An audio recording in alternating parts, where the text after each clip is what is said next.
اس آیت کے بارے میں اگرچہ ایک اختلاف ہے اور ہمیشہ سے ہے، قدیم ہے، پرانا ہے، کوئی جدید نہیں ہے۔ آیا یہ آیت ہر سورت کا حصہ ہے یا نہیں ہے؟ سورہ فاتحہ سے پہلے لکھی ہے، سورہ بقرہ سے پہلے لکھی ہے۔ قرآن مجید کی 114 سورتوں میں سے صرف ایک سورت ایسی ہے جس کے شروع میں آیت بسم اللہ نہیں لکھی جاتی، اور وہ سورہ توبہ ہے۔ باقی 113 سورتوں کے شروع میں لکھی ہوئی موجود ہے۔ لیکن آیا یہ ان سورتوں کا حصہ ہے یا نہیں؟ اس ضمن میں مدینہ منورہ، بصرہ اور شام کے جو قراء تھے، قاری حضرات، اساتذہ قراءت، ان کی رائے یہ ہے کہ یہ کسی صورت کا حصہ نہیں ہے،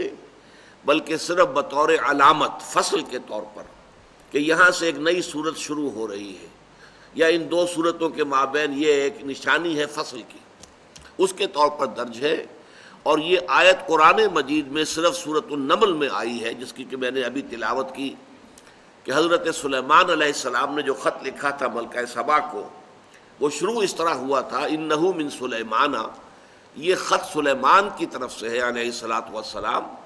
وانہ بسم اللہ الرحمن الرحیم، اور اس کا آغاز ہے اللہ کے نام سے کہ جو رحمان اور رحیم ہے۔ صرف یہ مقام ہے قرآن مجید میں سورۃ النمل کی آیت نمبر 30 کہ جس میں یہ قرآن مجید کے متن کا حصہ ہے۔ باقی یہ صرف 113 مرتبہ لکھی گئی ہے، لیکن یہ قرآن مجید کی آیات میں شمار نہیں ہوگی۔ اس کے برعکس رائے ہے، یہ رائے جو ہے، جو میں نے عرض کیا کہ مدینہ منورہ اور بصرہ اور شام کے قراء کی ہے، یہی رائے جو ہے امام ابو حنیفہ کی ہے رحمۃ اللہ علیہ۔ اس کے برعکس ایک رائے ہے کہ یہ ہر سورت کا ایک جز ہے، اس کا لازمی حصہ ہے، اور اس میں شمار بھی کی جائے گی۔ یعنی جب سورہ فاتحہ ہم پڑھیں گے تو بسم اللہ الرحمن الرحیم آیت نمبر 1 ہو گئی، الحمدللہ رب العالمین آیت نمبر 2 شمار ہوگی۔ یہ دوسری رائے ہے کہ جو کوفے کے قراء جو تھے ان کی رائے ہے، اور یہ مکہ مکرمہ کے قراء کی رائے بھی ہے، اور کوفے کی رائے ہے، اور یہی رائے امام شافعی کی ہے رحمۃ اللہ علیہ۔ اب اس سے دو نتیجے نکلتے ہیں۔ ایک تو صرف علمی طور پر کہ قرآن مجید کی آیات کی تعداد کے ضمن میں بہت بڑا فرق واقع ہو جائے گا۔ 113 کا فرق تو یہی ہو گیا، آیا 113 مرتبہ آیت بسم اللہ شمار کی جائے گی یا نہیں کی جائے گی؟ کریں گے تو 113 تعداد بڑھ جائے گی، نہیں کریں گے تو گھٹ جائے گی۔ اور دوسرا فرق جو ہے عملی پیدا ہوتا ہے وہ نماز کے اندر، کہ جب امام جب شروع کرتا ہے جہری قرات، تو جو امام ابو حنیفہ کے پیروکار ہیں یا مدینہ منورہ اور بصرہ اور شام کے جو قراء ہیں ان کے پیروکار ہیں، وہ آیت بسم اللہ جو ہے وہ خاموشی سے پڑھتے ہیں۔ جہری قرات شروع ہوتی ہے الحمدللہ رب العالمین، اس لیے کہ ان کی رائے میں سورہ فاتحہ شروع وہاں سے ہوتی ہے، آیت بسم اللہ سورہ فاتحہ کا جز نہیں ہے۔ لیکن ہمارے ہاں جو شافعی حضرات ہیں،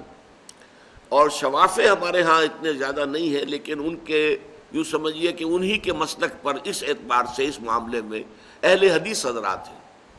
وہ جب جہری قرات شروع کرتے ہیں تو بسم اللہ الرحمن الرحیم کو بھی بلند آواز کے ساتھ ادا کرتے ہیں، پھر یہ کہ الحمدللہ رب العالمین۔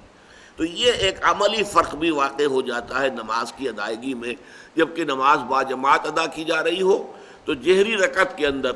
قرات کا آغاز آیت بسم اللہ سے ہوگا یا الحمدللہ رب العالمین سے ہوگا۔ اس کی بنیاد اس اختلاف پر ہے جو میں نے آپ کو بتا دی۔ یہ آیت جو ہے اپنے مفہوم کے اعتبار سے بڑی قدیم ہے، اس لیے میں نے آپ کو سورہ ہود کی آیت سنائی ہے کہ جب حضرت نوح علیہ السلام کو اللہ نے حکم دیا کشتی بناؤ اور اہل ایمان کو اس میں سوار کر لو، اور پھر جب طوفان آیا اور وہ کشتی نے جو ہے اپنا سفر شروع کیا تو کہا گیا قالا، کہا انہوں نے ارکبوا فیہا، اے اہل ایمان اب اس میں سوار ہو جاؤ، بسم اللہ مجریہا و مرساہا، اللہ ہی کے نام سے ہے اس کا چلنا بھی اور اس کا لنگر انداز ہونا بھی، جب بھی وہ لنگر انداز ہوگی تب وہ اللہ ہی کے نام سے ہوگی۔ اور اسی طرح جیسا کہ میں نے آپ کو بتا دیا سورہ نمل میں حضرت سلیمان نے خط لکھا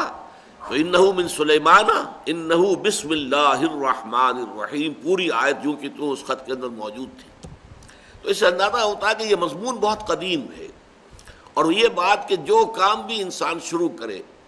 وہ اللہ کے پاک نام سے شروع کرے۔